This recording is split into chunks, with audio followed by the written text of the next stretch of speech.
And so it begins, the first of FSU spring football practices in the book. I'm Jeff Cameron alongside writer extraordinaire, podcaster, Corey Clark. I do an afternoon radio show sometimes. I forgot I had that dumb hat on. I just threw it off. Pro I can't ACC believe that. all day I'm not hey, an ACC. Buddy, wave the flag. No, I'm not an ACC Absolutely. homer. Throw that away. Look at this Give place. me a Big Ten beautiful. one. How beautiful is this with it behind us? This is what they're playing for. This is what they're out here practicing for. Well, it was a fun first day.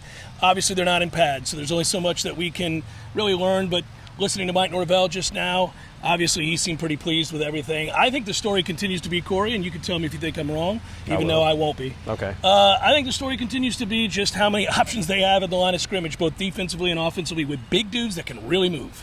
Yeah, man, they're impressive. I had not seen, because I wasn't here last week for the tour of duty, I had not seen our man Darrell Jackson, the transfer from Miami, up close. That's a different level of just person. I don't. Mike mentioned him by name. He did. Just said he's very disruptive. He they're not wearing pads, so it's hard to, like you said, really calculate or gauge who's winning the line of scrimmage battle. But just off the hoof in the jersey and the way he moves, that's a really big human being that can really move. And they have. I mean, look, man, Jaheim Bell certainly looks the part. Morlock is a big kid that can move. It's startling when you think about, I don't know if we were doing stand-ups for the spring of 2020, but if we were, and if we are, go back and watch them. Yeah.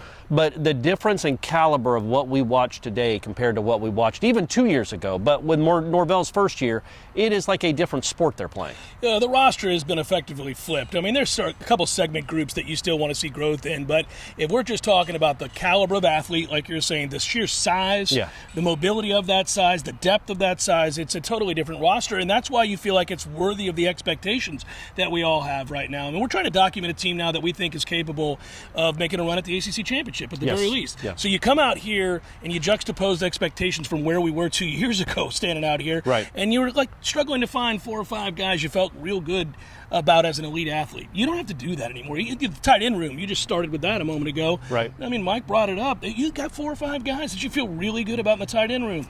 Yeah, and he brought up, he didn't have to bring them up. Marquiston caught more balls than anybody today. He was really impressive. And he's a guy that came on in the second half of last season, and he's going to play. I know they brought in the shiny new toys, and these guys are really good players, but Marquiston's going to play for this team. And they've got options at tight end. They've got, we all know about the running backs, and then the receivers. Vandrevius Jacobs, the freshman, the other freshman, had some really nice moments today, and that speed is legit. That speed plays already at this level. Again, got to see him in pads, but he runs with or better than most guys that were on the football field today. And going back to the line of scrimmage real quick, the versatility, man, of guys can play multiple positions, and you've got a big body everywhere. Like I kept getting confused with Armella, his number 72.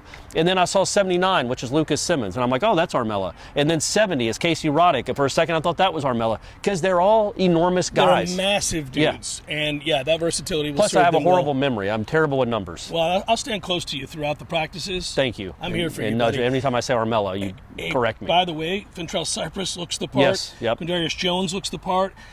Cooper switching to safety looked comfortable today. I thought so. That was nice. And, Coach Norvell mentioned that he wasn't himself last year. He was hurt, and it may have kind of sapped his confidence some.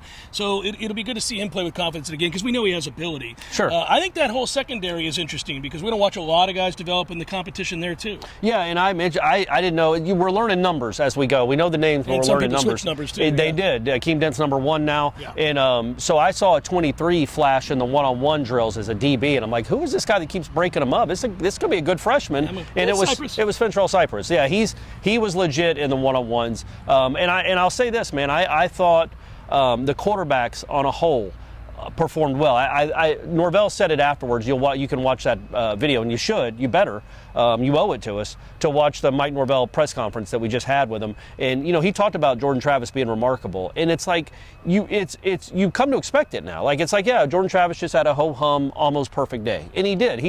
He runs it so seamlessly. So you almost throw that aside. We got it. We take that for granted. Jordan Travis had a good day. How'd the other guys look? Man, I thought they all had their moments. I thought Brock Glenn, look, he's 17-year-old. He should be in high school. He did not look completely overwhelmed and lost. I thought he fit in about as well as you could hope for somebody in his position. He still has a ways to go. I think right now he's 4th. If I was going to grade how they threw the ball today, he was 4th. But he was he was just not overwhelmed. And I think that's saying something for a kid that age. And I thought A.J. Duffy looked better today than I thought he looked at any point in the practices I watched all of last season, which is to be expected. And that's right? as it should be. Yeah. And I just want to say that all of those guys are fortunate to have a guy who looks as relaxed and comfortable in that leadership role as Jordan Travis does. You just mentioned Jordan. He talked about leadership, talked about times where it can be difficult for guys when you're away from home and you're working hard out here and you're not sure where you're at and you're trying to figure out and gauge, am I doing all the right things? And Jordan just seems so at ease right now, at peace with the situation he's in, with the expectations of this team. I thought Jordan Travis's post-practice discussion was great. I mean, he's a guy who's very, very comfortable. Obviously, this was his first spring football practice of the year, and he seems ready to get after it. Of his career. So there will be many more of these in the days to come, and we'll obviously chart the progress. Don't forget, tune in to Wake Up Warchant, the Jeff Cameron Show. Seminole Headlines will be on the air tomorrow. Obviously, right now, you guys can probably flipping back and forth with Seminole. What the hell do we do on Monday nights? The Smash, the Monday Smash. I'm about to be a guest on the show. I forgot the name of it. Well, it's the Smash. It's the Smash. That's right. You're not smashed right now. No, dead sober. But I'm looking forward to get on there and talk about what we saw. So there's a lot of content. As always, like, subscribe. And on the website, we're going to have all the wrap-ups. We're going to talk about the people that... You got to get to writing, Corey. I do. I got to go. I got time for this. I got time for this. For 4 months. Yeah, $10 for 4 months. Forget about it. I mean, are you kidding, guys? We keep giving this to you. I'm glad we have him here, man. I tell you what, he did a great job just now, too. All right, for Corey Clark, I'm Jeff Cameron. Be well, everybody. We'll talk to you again soon. Peace.